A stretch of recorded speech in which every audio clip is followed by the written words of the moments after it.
Bonjour à tous, c'est Christophe du blog À manger et à voir. On se retrouve aujourd'hui pour faire une recette de cake au chocolat. Alors c'est un cake au chocolat avec un cœur coulant. Il est petit, pas très gros, mais bien sûr très bon. La recette vient de Philippe Conticini. Alors je l'ai pas améliorée, je l'ai plutôt faite avec les ingrédients que j'ai trouvés dans mon placard, des ingrédients assez basiques, parce que lui avait des petites farines différentes, etc. Et tout le monde n'a pas ça chez soi. Donc moi j'ai un petit peu simplifié, on va dire plutôt, et donc j'ai pris des ingrédients plus classiques. Alors pour les ingrédients nécessaires pour le cake, vous allez avoir en premier 120 g de chocolat et 115 g de beurre que vous allez mettre dans une casserole. Après 120 g d'œufs.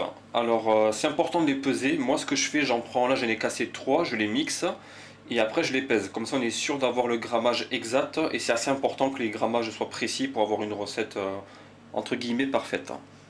Donc 120 g d'œufs.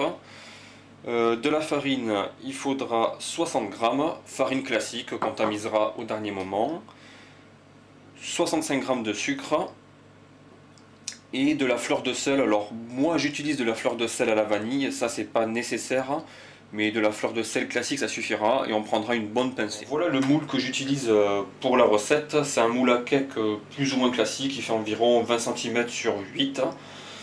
Et l'essentiel c'est bien sûr de le beurrer et de le fariner. Et ce que je fais moi à partir du moment où je l'ai beurré et fariné, je le place au frigo jusqu'au dernier moment. Pour commencer, on va mettre le chocolat et le beurre à fondre au bain-marie. Alors ce que je vous conseille c'est de le faire dès le début et de faire fondre tout doucement. Alors maintenant on va placer les œufs et le sucre dans le même saladier et on va mélanger donc jusqu'à que les deux s'incorporent au mieux.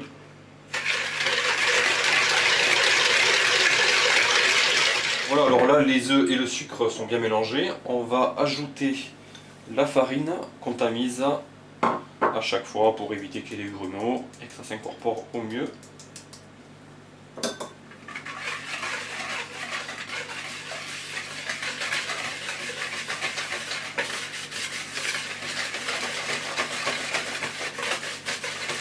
Alors une fois que votre mélange est bien homogène, on va y ajouter le chocolat et le beurre qui ont été fondus au bain-marie.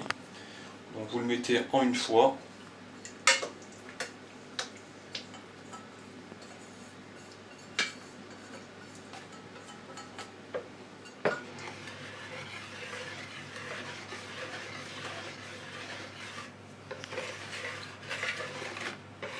Donc là, faut pas fouetter, faut pas incorporer spécialement de l'air, hein, c'est juste mélanger doucement. Vous pouvez y ajouter donc une bonne pincée de fleur de sel.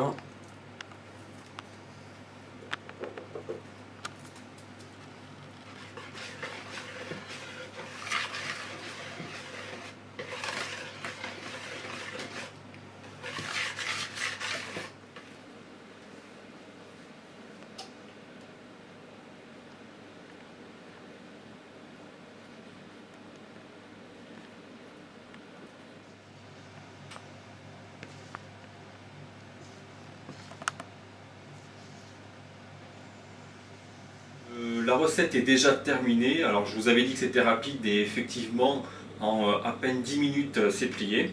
Donc ça c'est plutôt un point positif quand vous voulez faire quelque chose de très rapide sur le pouce sans avoir trop préparé les choses.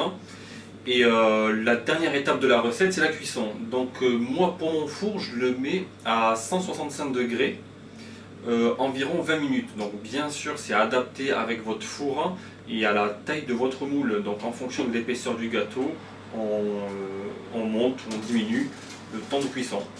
Voilà, donc je vais vous montrer les résultats au bout de 20 minutes à 165 degrés pour moi. Et voilà le gâteau qui est donc sorti du four et un petit peu refroidi. Alors moi je le laisse environ 20 minutes on va dire dehors. Donc en ce moment c'est l'hiver, il fait frais, ça le fait redescendre en température. Je le sors du moule. Et après, donc là il est tiède et c'est la température idéale pour le déguster. Donc on va le découper en direct et vous allez voir à l'intérieur. Comme vous pouvez voir, c'est coulant, pas coulant mais très moelleux. Et au final c'est comme des petits fondants au chocolat en cake, hein, tout simplement, mais c'est complètement dément, quoi. Vous pouvez voir une part, c'est génial. Et voilà, la recette est terminée, j'espère qu'elle vous a plu. N'hésitez pas à vous abonner à ma chaîne et à me retrouver sur le blog À manger et à voir, et aussi sur Instagram sous le pseudo Christophe Amadva. Voilà, on se retrouve bientôt pour de nouvelles recettes. Ciao!